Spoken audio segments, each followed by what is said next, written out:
Hello, friends. Welcome back to Film Chewing, the Oscars Project. It's the podcast series where we discuss all the Best Picture winners from 1960 to current day. And this year we will be discussing the 1987 Best Picture, The Last Emperor. And The Last Emperor isn't really about the fall of a dynasty. It's about what happens when identity is built on power, ritual, and myth, and all of that disappears. The runners-up that year were Broadcast News, Fatal Attraction, Hope and Glory, and Moonstruck, which The Last Emperor, of course, stands out because it's the historical epic, and the other movies are more, relationship dramas or character studies. So it's the contrast is pretty thick there.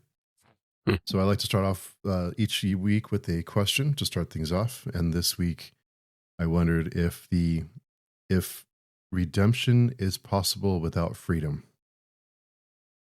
Oh, geez, that's a big one. Holy crap. So with all that said, Chris and Jared are here. So, yeah. Hold on, let me get out my big philosophy textbook here and see what it says. Yeah, I mean, is it also, it kind of ties into the fact that, because they're forced to confess, for forced confessions. So it also plays into this too, and it kind of, it makes you think of other movies like Shawshank Redemption or other prison movies where, people are in for a long time, they committed crimes, and is it possible to be redeemed when you don't have freedom or agency? Wow, that's a good question. I think it would depend upon how much freedom or agency the people involved lent to themselves, and what you would actually consider freedom. And because you can be imprisoned and still have agency with yourself, and you can also lose your sense of agency and totally be free in the world. Depending upon what kind of situation you're in and what kind of how you look at it, I suppose. And that's a good question. I think as a child, this last emperor thought he was the king of the world. He thought he was the he was everything. He had everything at his fingertips, and but his worldview was limited. So Yeah. And it was purposely limited. So, but he didn't know that in the moment. Yeah. And so I guess it comes back to, with wisdom comes realization that you're not as free as you want to be, or not as free as, none of us are free if you look at it a certain way. So, we all have debt, so that doesn't leave us free at all. So yeah, that's really deep, Steve. I don't know where else to go with that.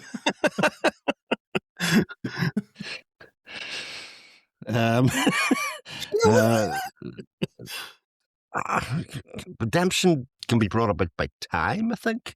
So you can not have your freedom in the current, but kind of be redeemed over time. Maybe not in your lifetime necessarily.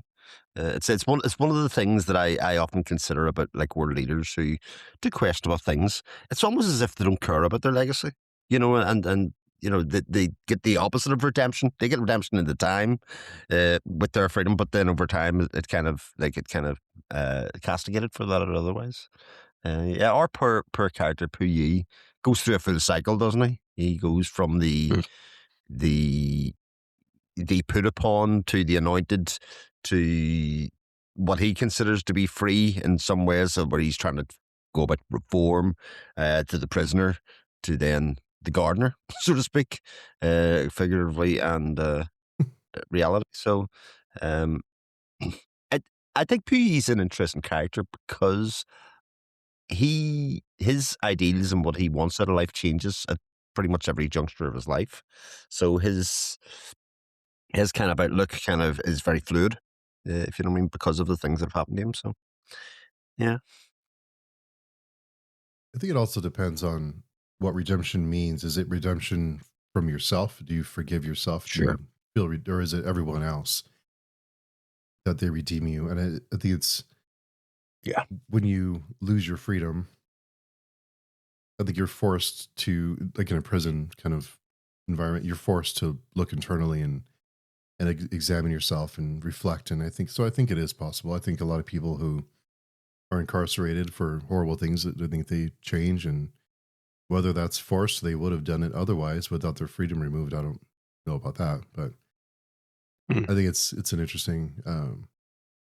It's of course we can go on for hours and hours about it, really, if you want to get deep into it. But yeah, and also in this Mhm. case, I think it was especially intriguing because they're forced to confess their sins, and the way that the film starts reminded me a lot of Gandhi, because we start at the That's right. end and then we kind of go Mm. back and forth. So it reminded me of that same format and the same kind of historical epic. Yeah, that's true. It was very reminiscent of that other film. Yeah, and yeah, that's interesting because the film starts in 1950, during the whole rise of Mao and communism in China and stuff like that. And Mhm. so the and it was that was a point where he tried to slit his wrist. Hmm. Um, and it was just some interesting imagery there with the blood in the water, and it was blood. You could say there's blood on his hands, but not really. It's more like blood from his hands, Mhm. and he's kind of like bleeding for a nation, for people.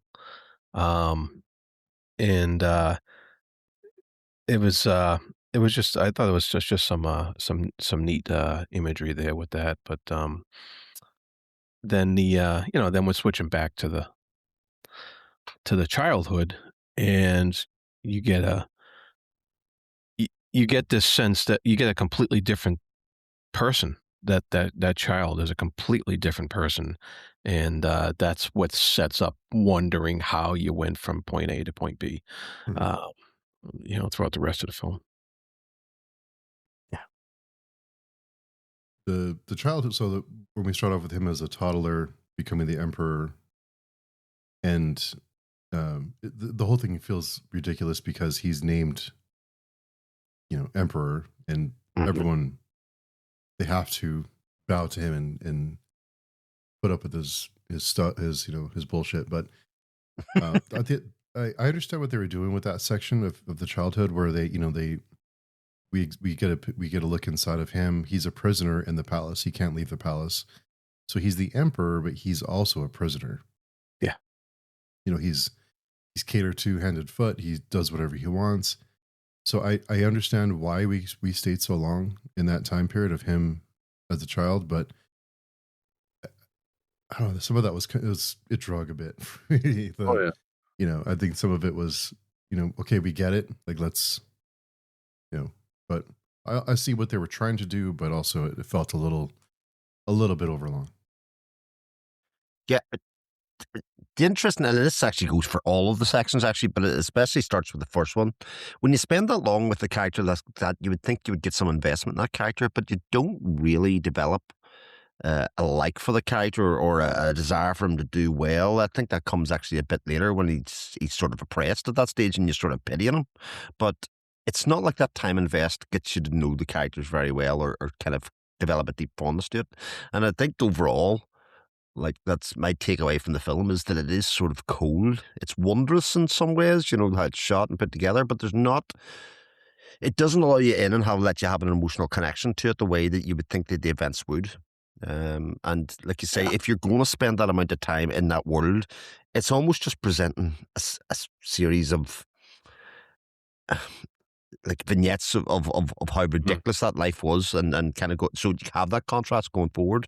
But as you say, it kind of outstays its welcome. And of course, I'm assuming that you watched the shorter version of the film, which was only 2 hours and 40.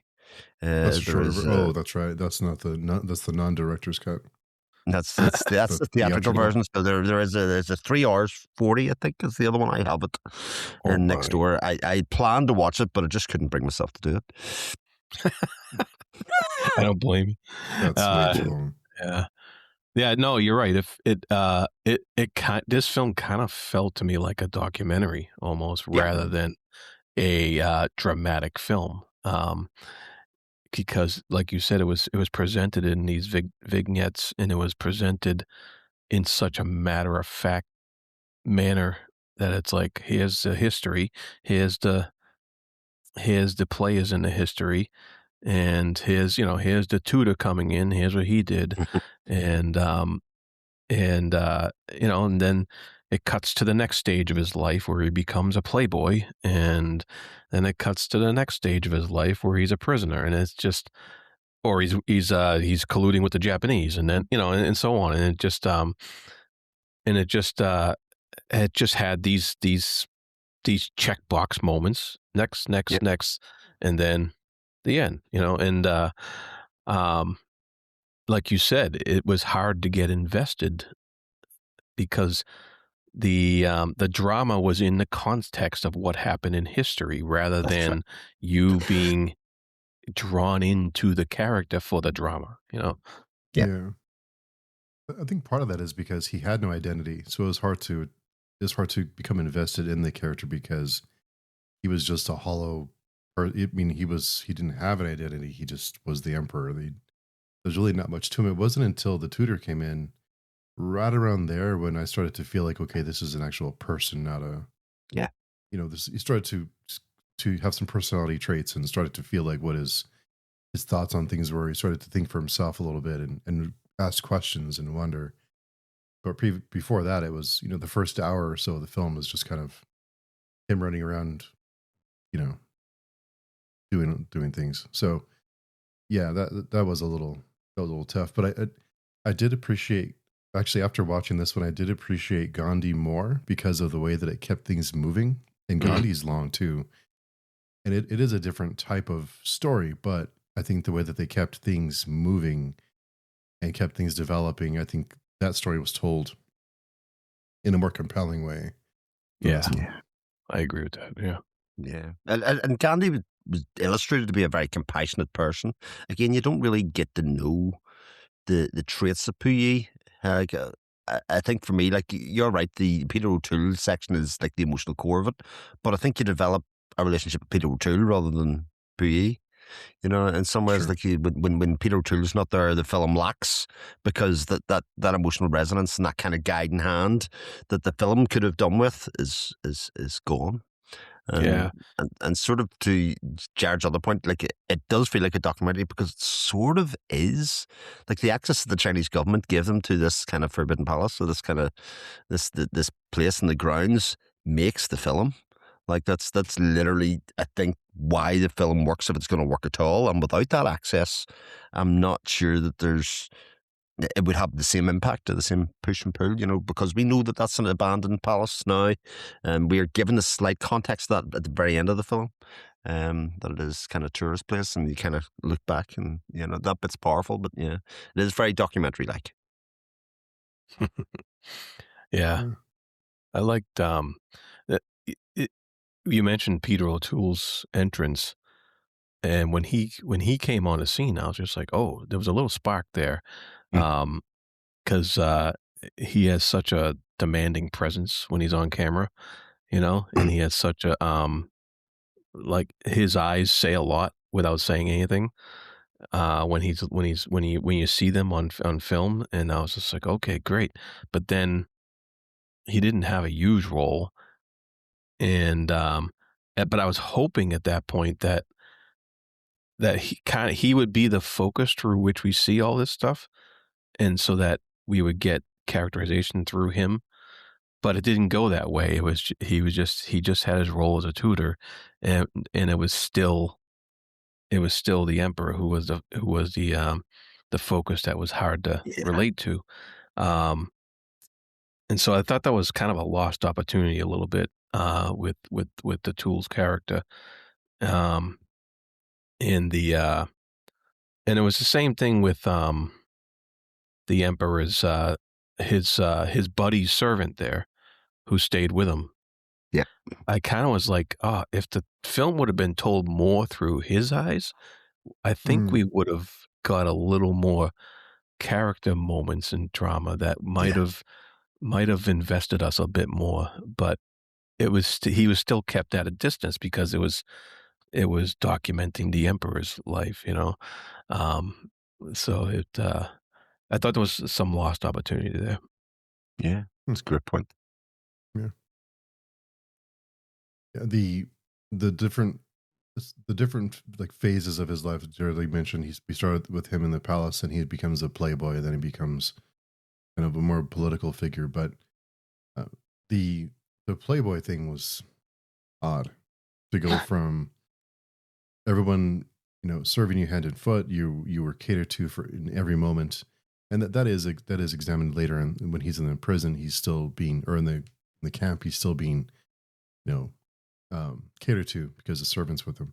He didn't know how to do anything on his own, but he's a playboy earlier in life and kind of singing and doing the playboy thing. It seems off. It seems very out of place, and I guess this is what happened, but I'm not sure how accurate it is. But it just seemed odd to me. Yeah, even with when he was in that Playboy situation, it was because he was ousted and he was exiled in to this place called I think it was Tien Tien something like that. Um, so he was still being monitored, even though he was having this life of dancing and singing and what have you. Um, so you could look at that as a different kind of prison in a sense. Um, even though he was having a good time. Mhm. But, so I think his life is a series of prisons, like you were Mhm. saying, and what kind of freedom did he have, and what kind of, um how do you redeem yourself when your situation only changes depending on in your mind on how you're looking at it when you're still veritably a prisoner throughout the whole time? So just doing a quick after hours and hours of research, it looks like the film portrays him largely as passive and naive, which wasn't necessarily true. In reality, he was more politically aware and more complicit than shown in the Manchukuo. Can't pronounce it, but his collaboration with Japan is softened. The re-education cap is shown as humane, patient, almost therapeutic, but historically, re-education was far harsher and more coercive. This portrayal likely reflects political constraints on filming in China. Mhm. And Reginald Johnson is idealized as a gentle guide. His role as part of a colonial worldview is downplayed, and Western modernity is framed as awakening rather than intrusion. Mhm. So, but overall, it seems like it's fairly accurate. Other than to make Puyi, I think, more sympathetic. Sounds like they're That's aiming for. normally what happens when you make a biopic. That happens with Schindler. That happens with lots of protagonists within historical films. Yeah. But It's interesting. Yeah. The yeah, we had there was some more symbolism in here too. The like with the death of the death of the mouse was kind of like the death of his childhood at the time. Um, and it was as we transitioned into the next phase of his life, and then I like the commentary when he was in the Playboy phase. Um, the commentary by somebody when they realized he had a second wife And he was like, "Wow, some people have all the luck." And I was Little just, do they know the wives liked each other more than they liked him. yes, Yeah. exactly.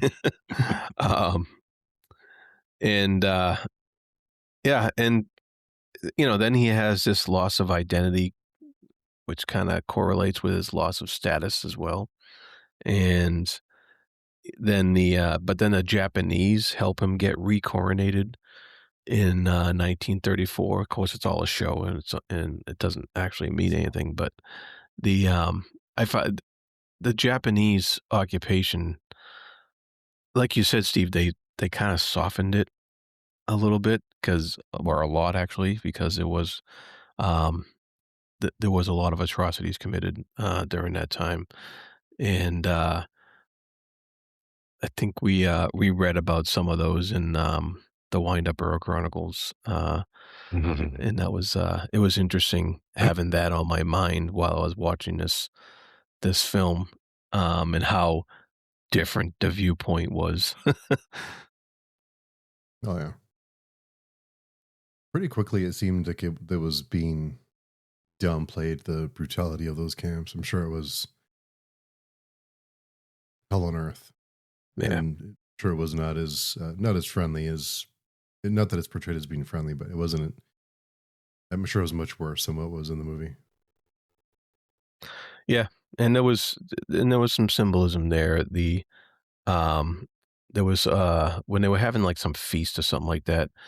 There was people devouring food, and it kind of represented the Japanese occupation devouring the beauty of China at the time, Hmm. and I really I thought that was pretty well done at that point. But yeah, but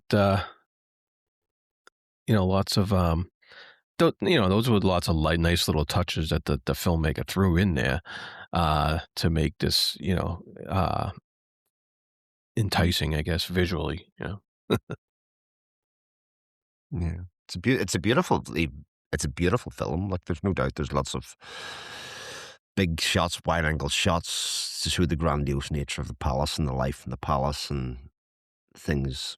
You know, big crowd scenes and all the rest of it. And even later on, when it's kind of the size of the site and the kind of sparsity of people, even later on, is kind of well highlighted in that way. It's a visually very enticing film. It just lacks a little bit of character depth, I think. Like It'd make a some pretty lacks kind of good, soul. yeah, it does. It would make a pretty Yeah. good retelling on TV or something, kind of 8-part drama, 9-part drama, something like that. Where you could really get invested in the character or whatever else. I think that would be really, really impactful. I wonder, is this a character that you could make, like you can make an interesting 9 hour like Netflix series or HBO series with? I mean, 'cause he is, well, I think later in life he's more interesting because of the political, uh, Sure. the how he's involved politically. But I don't know that he's. I mean, I don't know. But again, he doesn't really have an identity, so it's hard to become Sure. invested in someone who is just kind of there. Yeah, you maybe need to give him a bit of a soul by showing him hurt by events or showing him, not just kind of the stoic, kind of emotionless person that he kind of is for most of the film, of just things being done to him. You would have to have an emotional reaction to it, so you would feel his plight maybe later on, or even feel his peace at the very end. As it goes, that Mhm. would be. I think there is the potential for really good emotional resonance at the end. With him just being the gardener, doing having that quiet existence. It's like come full circle in some ways of being a piece with his environment. But from the start, it was like a ridiculousness, whereas the Yeah. simplicity of it at the end. Yeah. Well, he was formed by his surroundings. He was molded to be that way. He kind of like a terracotta image. That's how he was built, and that's why like if that's why I just felt like we really needed somebody else's perspective on the whole thing. And maybe he just didn't have that constant person surrounding him throughout his whole life to put it in that perspective. But I don't know, maybe the filmmakers have taken liberties before, so Yeah. they could have probably extended his servant's lifetime with the emperor to maybe give us a different character to focus on. Somebody who would be more hurt by what happened to the emperor and to his people than what the emperor showed. And that, I think, would have been a really cool thing, I think, to see. And this film had nine nominations that year and won all 9. Yep. Yeah. I thought the music was really good too. Oh yeah. Music is very good. It's good. Yeah. And RoboCop didn't even get one nomination. Like what the hell? Just the scene where RoboCop shoots that guy in the dick was like, that's enough to be nominated, Yeah. That is an automatic nomination for me. But what do I know? Gruesome. That film's way more gruesome than people remember, but yeah. I watched it a few years ago. Just I forget why, but we watched it and it was just that film is ultra violent. I cannot believe if it was made today, it would be like X or hard R. Yeah. That film is bloody and awful, like violent. It's gruesome. It is, yeah. It's still good. Yeah.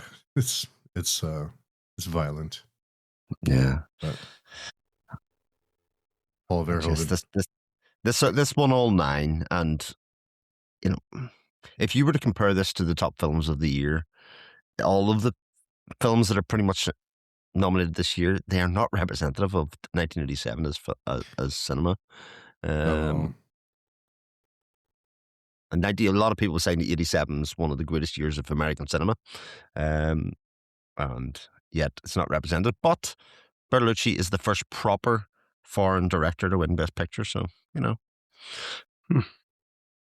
get Best Director too.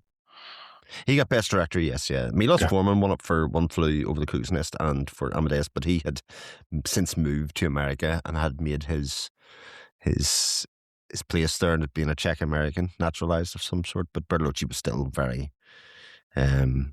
was still an Italian, Italian communist, as it turns out. Yeah. Paid up member of the Communist Party. And that's why the Chinese government gave him access. Because Michelangelo Antonioni had tried to tell a similar story a couple of years before and basically was very critical of the Chinese at that stage, whereas they basically had a hand in the making of this. So it's almost like a state-made film. Just other major box office and cultural movies of 1987. So Fatal Attraction, which was nominated, did not win. Dirty Dancing, Beverly Hills Cop 2, Lethal Weapon, Predator, The Untouchables. I mean, if you think 1987, I love The Untouchables. Yeah. Brilliant film. You don't really think The Last Emperor. I mean, you don't really think Moonstruck. But especially for it to win all 9 awards that it was put up for, like it's such an endorsement, if that makes sense, from the Academy to one film. Yeah.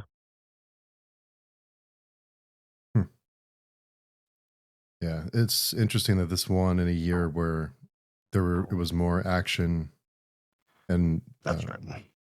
romantic movie, more romance with things like Dirty Dancing, Predator. It does not represent the time, which if that matters or not, but it just seems out of place. Yeah, it does.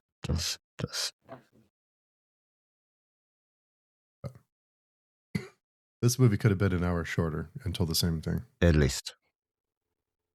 Cut out the Playboy section, cut down the bit at the start, focus more on the revolution, the Chinese Revolution, and the end. Yeah, well, I think would have been very satisfying.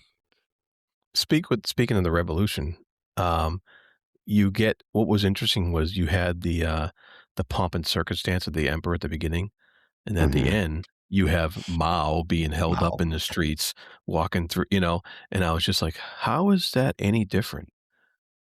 And I think that question kind of lingered for me, you know. Yeah. Yeah. Communism was supposed to be the equalizer, but you got Mao being held up in imagery as an emperor, and it's just, in his own right, somehow, Be worshipped and idolized in much the same way as we would an emperor. Yeah. Absolutely. Yeah. So that's kind of like the grass isn't always greener type of statement there, but Yeah. Yeah, I think towards the end, for me, what struck is if you live long enough, you'll see empires rise and fall, governments rise and fall, and really, we're just fodder that's stuck in the middle who have really no control over what happens. Yeah. We're just going along for the ride. So it does make you feel a little helpless. And I wasn't a huge fan of the very end where he finds the child in the palace, and I thought that was, I don't know, like, I guess. Right. I don't know. Yeah. Didn't even remember it, so you just told me.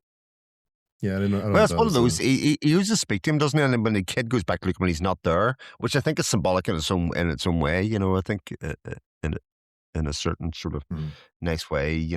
When people tried to engage him as the emperor, he was not to be seen, so he wasn't really the emperor. You know what I mean? He was just sort of a figurehead or just a body. The place was where the circumstance and pomp was. Yeah. He's really just a puppet. I mean, he really didn't have control over anything. He was just used. Absolutely. That's what happens when you pick a 1-year-old to be emperor, I guess. Indeed.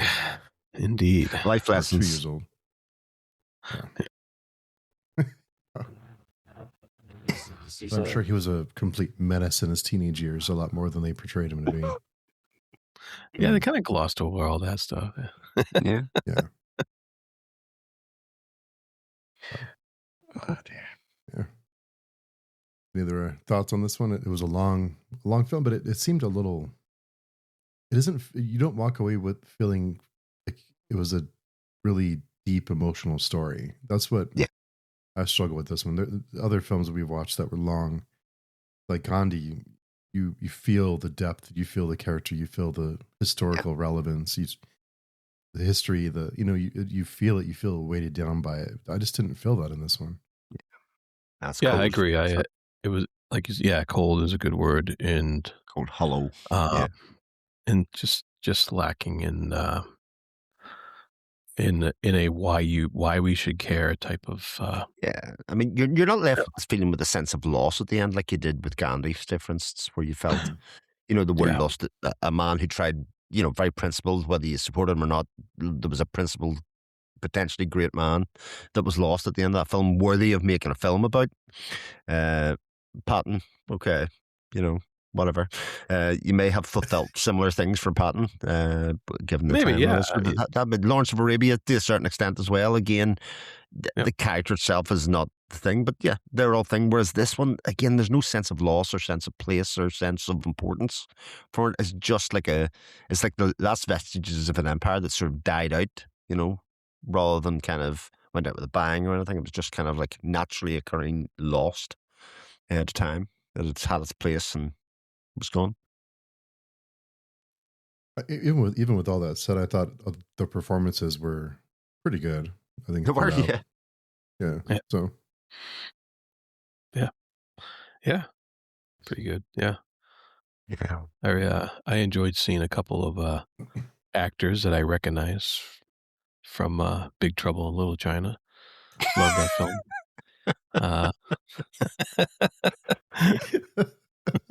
It's good. It's cool. Yeah. That wasn't nominated either for Best Picture. That wasn't nominated either. Damn it. Damn it. It's a travesty. So I believe next up we have 1988. Mm-hmm. Pull this up. I believe Rain Man was the winner, which I'm looking forward to. Oh, Rain Man's cool. Yeah. I love Rain Man. That was good. Some It is Tom great. Cruise films. Yeah. We start the Tom Cruise era here, but I am already bracing myself for the disappointment of the year after, I believe, is the Driving Miss Daisy. Driving Miss Daisy, and that beat. I'm going to complain about this until we finish this podcast in like a year. That it beat Born on 4th of July, which is should be a crime. Yep. We can discuss as to why that might have been. Yeah. Rain Man 88, Driving Miss Daisy, Dances with Wolves, which is a good one. But it beat Goodfellas. So. Yep. Controversial. Yeah. We get Silence of the Lambs, which beat JFK. So yeah, some good ones coming up other than Driving Miss Daisy. Hey, we'll see. I'm keeping my mind open. Keeping my mind open. Yeah, Rain Man. I mean, we've already had one. Dustin Hoffman? Yeah. Movie. Midnight Cowboy and Kramer versus Kramer. Yeah. Yeah, it's the third one. Yeah, that's true. Yep. Yeah, so I'm looking forward to that. He's more prolific than I remember him being after watching Kramer versus Kramer and Midnight Cowboy. Yeah. So, yeah, good times. Looking forward to it. Yeah, looking forward to it. Definitely. Yeah. So until then, I guess we'll sign off for this week. Jared, where can people find you? You can find me at the Fantasy Thinker YouTube channel. You can find me on the Speculation podcast, and you can also find me on Panel Chewing, Weekly Pulse. Yes, indeed. And Chris? Yeah, you can find me on my channel at Chris Moen. You can find me on Speculation podcast. You can find me on PageTune. Yeah, you can find me on PageTune. Best way to find me, pagetune.com. Come and join our forums. We can talk movie, music, books, a bunch of other stuff we complain about. Drop on by, and all the links are down below in the description. So those of you watching along with us, thanks for listening, and we will talk to everyone next time for Rain Man.